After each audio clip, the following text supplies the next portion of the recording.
नमस्कार। आज बात करेंगे आईपीओज की। किसी कंपनी के पब्लिक होने यानी आईपीओ लाने का क्या मतलब है।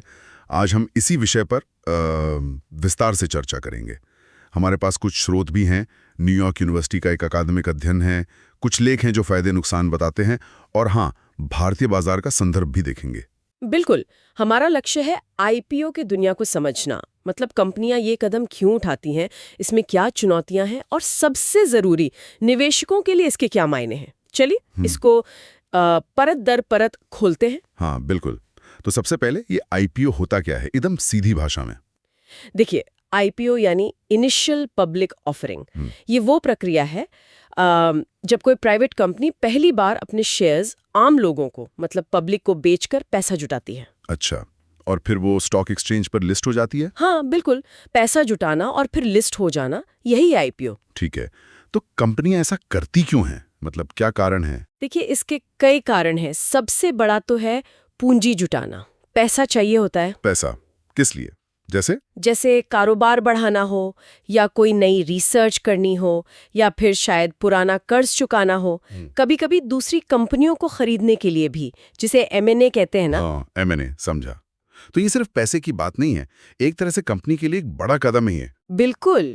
और इसका एक और फायदा है, पब्लिक होने से आप समझ लीजिए कंपनी की पहचान बढ़ती है, उसकी साख बनती है। हाँ ये तो है, चीनी मुद्दू बढ़ जाती है, और वो शेयर्स की लिक्विडिटी, मतलब खरीदना बेचना आसान हो जाता है। हाँ बिल्कुल, लिस्टेड शेयर्स को खरीदना बेचना आसान होता है, लिक्विडिटी बढ़ जाती है।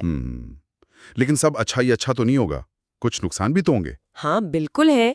पहली बात तो ये कि ये पूरी प्रक्रिया जो है आईपीओ लाने की, ये काफी महंगी और जटिल हो सकती है। बहुत सारे नियम कानून होते हैं। महंगा और जटिल, ठीक है।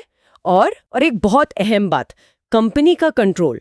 जब नए शेयर होल्डर आते हैं तो संस्थापकों का, मतलब जो मालिक हैं, उनका नियंत्रण कुछ हद तक कम हो जाता है। हाँ ये तो समझना पड़ेगा।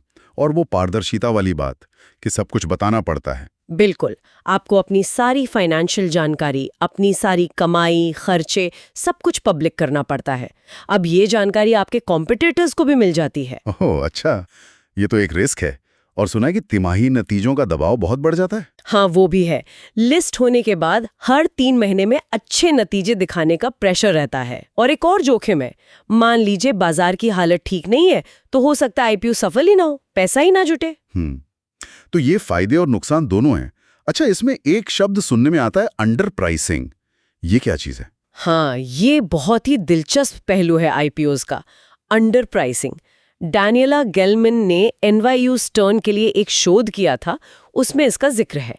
अंडर प्राइसिंग का मतलब है कि आईपीओ का जो ऑफर प्राइस होता है ना, हाँ, जिस कीमत पर शेयर पहली बार बेचे जाते हैं, बिल्कुल वो कीमत लिस्टिंग के 1 महीने बाद जो बाजार में शेयर की औसत कीमत होती है, उससे अक्सर काफी कम रखी जाती है। कम रखी जाती है। जैसे कोई उदाहरण है? हाँ, उसी अध्ययन में वॉलकॉम इंक नाम की कंपनी का जिक्र है। उनका आईपीओ करीब 94% अंडर प्राइस था। मतलब ऑफर प्राइस था $16 और महीने भर बाद औसत कीमत $31 से भी ज्यादा थी। अरे बाप रे, 94%!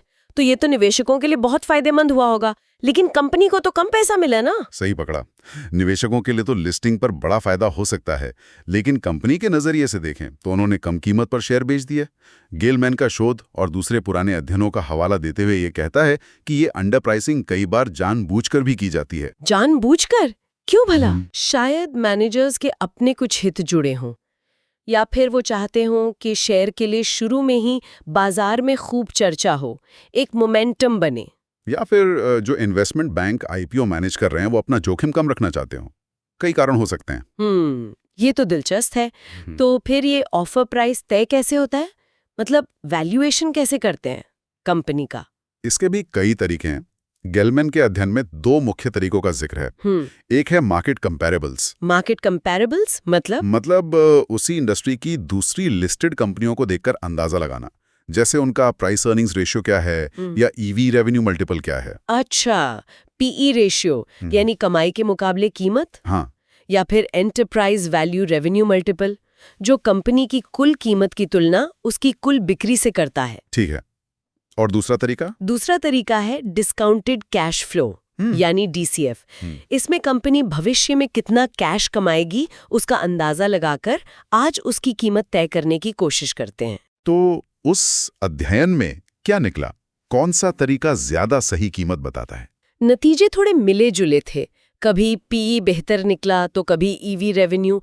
लेकिन एक मजेदार बात ये थी कि अध्ययन में जो तुलनात्मक रूप से सरल वैल्यूएशन मॉडल इस्तेमाल किए गए, उन्होंने कभी-कभी अंडरराइटर्स यानी जो बैंक IPO लाते हैं उनकी तय कीमत से बेहतर वैल्यूएशन दिया, जिससे शायद अंडर प्राइसिंग कुछ कम हो सकती थी। अच्छा, तो मतलब बेहतर तरीके हो सकते हैं वैल्यूएशन के?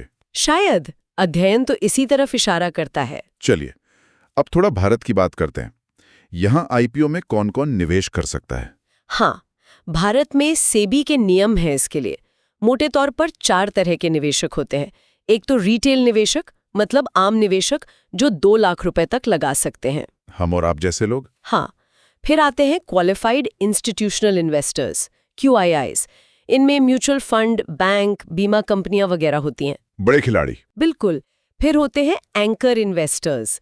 ये भी बड़े QIIs ही होते हैं, लेकिन ये IPO खुलने से ठीक पहले ही निवेश कर देते हैं, एक तरह से भरोसा जताते हैं। और चौथे हैं हाई नेटवर्थ इंडिविजुअल्स यानी HNI, जो लोग 2 लाख से ज्यादा निवेश करते हैं। समझ गया। तो ये 4 कैटेगरीज हैं। हाँ, मुख्य रूप से। तो कुल मिला के देखें तो IPO लाना एक बड़ा, जटिल और काफी महत्वपूर्ण फैसला है किसी भी कंपनी के लिए। बिल्कुल सही। इसमें पैसा जुटाने और पहचान बनाने जैसे बड़े फायदे हैं, तो वही लागत है, कंट्रोल कम होता है, पारदर्शिता की जरूरत बढ़ जाती है। ये सब चुनौतियां दी हैं। और वैल्यूएशन, वो तो एक अलग ही कला और विज्ञान का खेल लगता है। हाँ, जहाँ थ्योरी और बाजार की असलियत दोनों को साथ लेकर चलना होता है। तो आखिर में एक सवाल मन में रह जाता है, अगर वैल्यूएशन के, जैसा कि गिलमैन का अध्ययन बताता है, शायद बेहतर तरीके मौजूद हैं, तो फिर भी IPOs में इतनी अंडर प्राइसिंग क्यों दिखती है? क्या ये बस बाजार का तरीका है या इसमें जानकारी का, पहुंच का कोई खेल है? ये वाकई सोचने वाली बात है। इस पर आगे और विचार किया जा सकता है।